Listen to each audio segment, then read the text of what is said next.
Cairo airport पर plane से उतरा। उस समय शाम के 7 बजे थे। बाहर निकलकर टैक्सी कर ली और सलीम के बताए हुए पते पर होटल हक्सार में पहुंचा तो वह अपने कमरे में पड़ा हुआ था। कमरे में जल रहे हल्के गुलाबी रंग के बल्ब की रोशनी में उसका जर्द चेहरा देखकर मैं एकदम स्तब्ध रह गया। उसकी आंखें भीतर की ओर धसी हुई थी और हड्डियां उभर आई थी। सलीम मेरा दोस्त था। हाई स्कूल से लेकर एमए तक हम दोनों एक साथ पढ़े थे। एमए में दोनों ने एक ही विषय लिया था, पुरातत्व और संस्कृति। सलीम रिसर्च करना चाहता था। उसे काहिरा विश्वविद्यालय की छात्रवृत्ति भी प्राप्त हो चुकी थी। उसे समूचे संसार में मिस्र के इतिहास में सबसे अधिक रुचि थी। वह प्रायः प्राचीन मिस्रियों की आध्यात्मिक शक्ति और उनके तांत्रिक विचारों पर चिंतन मनन करता रहता था। कभी इस विषय पर उसकी बहस भी छिड़ जाती थी तो मैं भी मिस्र के फराओं के अजीबोगरीब कारनामों और कठोर शासन पद्धतियों पर विचार करता हुआ कल्पना के सहारे हजारों वर्ष पूर्व अतीत के संसार में चला जाता था।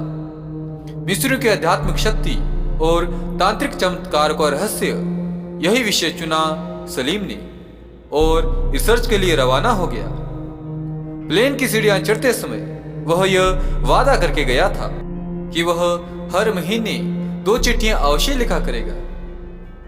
मगर 3 साल के लंबे अरसे के बाद एक चिट्ठी आई जिसमें उसने जल्दी से जल्दी काहिरा पहुंचने का आग्रह किया था। चिट्ठी के साथ ही उसने प्लेन से आने के लिए खर्च भी भेज दिया था। मैं उन दिनों भारतीय पुरातत्व विभाग में एक उच्च पद पर कार्यरत था।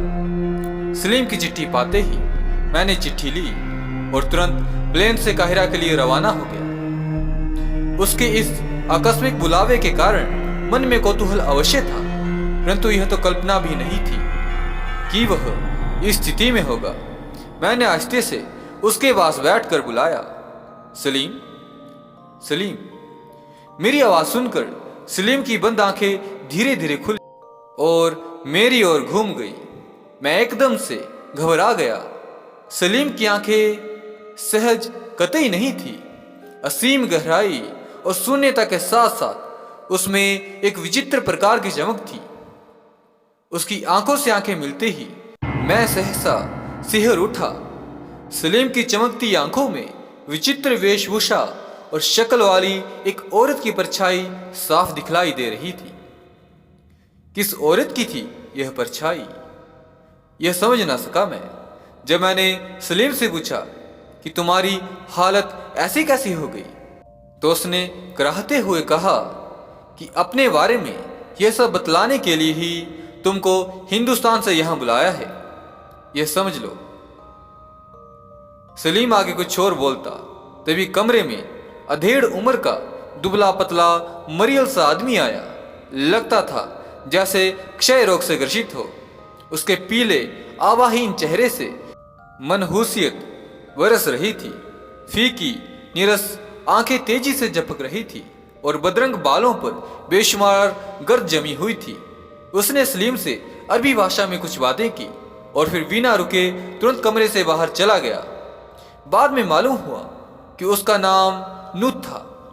वह मिस्र के एक बहुत बड़े तांत्रिक देवता का पुजारी था।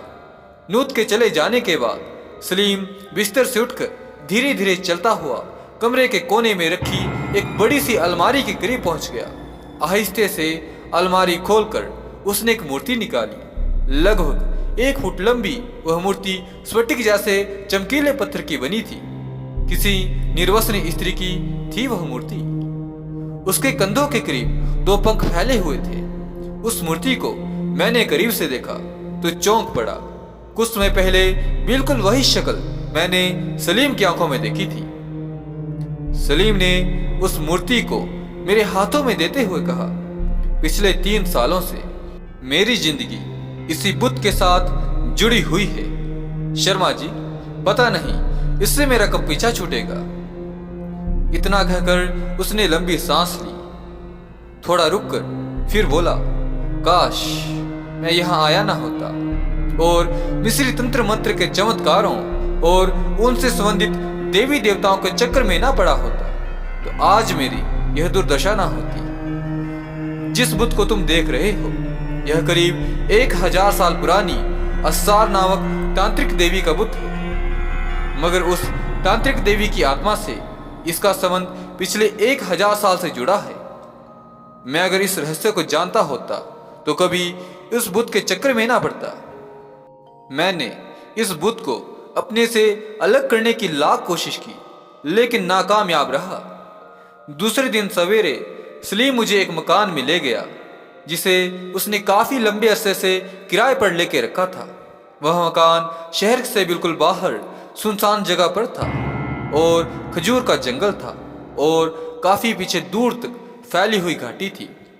जब सलीम के साथ वहां पहुंचा तो नूत पहले से ही वहां मौजूद था। बातों के सिलसिले में सलीम ने बताया नूत बड़े काम का आदमी है और अपनी खोज के सिलसिले में उसे काफी मदद मिली है, जिनसे मिस्र के हजारों साल पहले की सभ्यता और संस्कृति पर प्रकाश पड़ता है। उसी के कहने पर मैंने अस्सार देवी के बुत को खरीदा था। मकान की ऊपरी मंजिल पर पहुंचकर सलीम ने एक लंबा चौड़ा कमरा खोला। उस कमरे के दरवाजे पर भारी भरकम सुनहले पर्दे लटक रहे थे और अंदर बड़ी अजीब सी भीनी भीनी सुगंध फैली थी। भीतर घुसते ही मेरी दृष्टि कमरे में रखे 2 ताबूत पर पड़ी। सलीम ने एक ताबूत का ढक्कन उठाया। मैं एकदम स्तब्ध रह गया। उस ताबूत में एक सुंदर युवक की लाश पड़ी थी। मसाले के लेप लगी वह लाश बिल्कुल जीवित सी लगती थी। उसके सुंदर तेजपूर्ण चेहरे को मौत का भयानक प्रभाव भी नहीं बिगाड़ पाया था, मगर वहां एक क्षीण सी उदासी अवश्य झलक रही थी।